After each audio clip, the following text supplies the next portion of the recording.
Over the past 20 years, Chris Pine has been one of the most successful leading men on the big screen. Think about it. He's played characters like Captain Kirk, Jack Ryan, as well as Steve Trevor in the Wonder Woman blockbusters. Now, as they say, for something completely different. Pine dreamed up, wrote, produced, directed, and stars in the new independent film Poolman. Shot the movie in 21 days on a modest budget, telling the story of one man's life in the city where Pine grew up. Willie got together with Chris here in New York this week for a Sunday Sitdown. Chris Pine is recognized as a go-to actor in Hollywood, even if he's not always recognized on the street. In the past week, I've gotten Jim Carrey and Jeff Daniels. I did get George Hamilton, and this is no offense to George Hamilton. This is no offense to George Hamilton. It's just the age disparity is like, it's a little rough for me. My ego wasn't super happy with that one. I have made these big films, but I'm not a Tom Cruise. I'm not a big mega movie star. The 43-year-old has starred as the legendary Captain Kirk in 3 Star Trek movies. You okay? Never better. Just another day in the fleet. Played military man Steve Trevor alongside Gal Gadot's Wonder Woman. Taking all the fire, let's go! And a royal love interest in The Princess Diaries 2. You can step on my foot anytime. In his latest film, Poolman, Pine is a much different kind of leading man. His character, Darren Barronman, cleans pools when he's not working righteously to root out corruption in Los Angeles. I need your help taking them down. Like undercover? Yes. I'm not really trained. Can I get back to you? Believe it or not, Pine relates better to Darren than to those strong, hunky characters that made him famous. I think people have seen the posters around. And they're like, is that Chris Pine? Okay, that's Chris Pine. What is he up to? Yeah. So how do you explain what this film is to people? And in many ways, it is an ode to Los Angeles, a love letter. But really, ultimately, it's an ode to this part of myself I've carried with me always, which is this awkward boy that I've felt for, so long. This, in many ways, is closer to me than anything else I've played. I think when I started getting cast as the leading man and the handsome guy in these films, it was such a joke to me. It's so deeply ironic. It's funny, I'm thinking of people watching this and going, what is Chris Pine talking about? That he was awkward and young. So who was that kid before we met this movie star? Who's the guy you're talking about? Well, I was a very sensitive child. I classify myself more probably as an introvert than as an extrovert. So I guess that's what I'm saying is when I started in my beginning of my career getting cast in these parts is literally the prince. Yeah. The sense of being a fraud was so deep, and I'm kind of in on the joke now, but I feel much more authentically myself in a character like Darren Barronman. In his directorial debut, Pine calls the shots for an A-list cast that includes Annette Bening and Danny DeVito. Gotta move, Diane! The boys gotta move, let him move. Jackie, this is not about you, okay? This is Darren's life. So if I asked Danny or Annette what kind of director you are, what do you think they'd tell me? I think the fun of working at that pace is you have to be supple.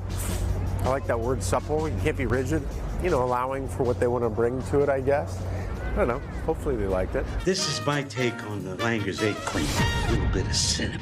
It's brilliant. I'm curious for you what it feels like, maybe different than other movies, to be sitting here a few days out from the world meeting your baby. And by that I mean you wrote it, directed, produced, and starred in it. I mean, it's absolutely terrifying. And there's something really satisfying after a career of 20 years where you're a hired hand to be like, no, this is my work. It's deeply vulnerable, and it's been terrifying, I would say, a lot of the time. But it's been deeply gratifying. Yeah, it's yours. Yeah, I can own all of it. Yeah. That is where the vulnerability comes in. I can't hide behind anything. Pine was born in Los Angeles to a family of actors. His father, Robert Pine, played the sergeant on the hit show Chips. His grandmother and mother were actors too. Pine didn't find acting until he went to college at Cal Berkeley. My father was on a really successful TV show until 1981. I was born in 80, but then gigs started not coming around so much and auditions petered out. It was, a rough 15 or so years where I saw how absolutely brutal and fickle and really hard the business can be. So I'm very aware of the rarity of my position because I know more often than not it's what my parents went through for a long time. So none of that deterred you, though? Did your parents sit you down and say it's tough? My parents saw me in a play in college, and my mother, I remember, this is not hyperbole, said, "Are you sure you don't want to become a lawyer?" And she didn't say it jokingly. And I said no. And she took a moment, and she said, "Okay." She knew what I was going up against, potentially going up against. And so my parents have been nothing but supportive. Pine started with small parts on TV shows like ER and CSI Miami, before landing the role of Anne Hathaway's love interest in the hit 2004 Princess Diaries sequel. I was driving on the freeway, it was the height of summer, and I got a call from my agents that I booked a job, and I pulled over onto the side of the freeway, and they said, "You're getting paid $65,000. And it was like they just told me I'd made $50 million.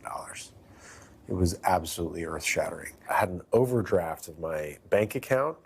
It was like $400 over. I was going to have to ask my parents for money.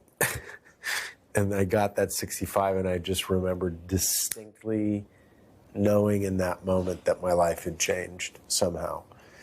Even though 60 at the end of the day turned out to be about $15,000 at last. They don't tell you that at all. And I owed my parents rent money. It's a wild feeling. I'll never forget that. And remembering what my folks had to go through. So I'm living, living a dream. 2 decades into a career that has exceeded his dreams, Chris Pine is grateful and humble with a little help from the public. I had a whole encounter with this woman in Washington, D.C. She was convinced I was Matt Damon. Did you go with it? Yes, I didn't want to let her down. She's going to get home and someone's going to finally tell her, "Oh, I know. That's Chris Pine." Yeah, I know. It's been an honor to talk to Matt Damon. I loved you in Oppenheimer.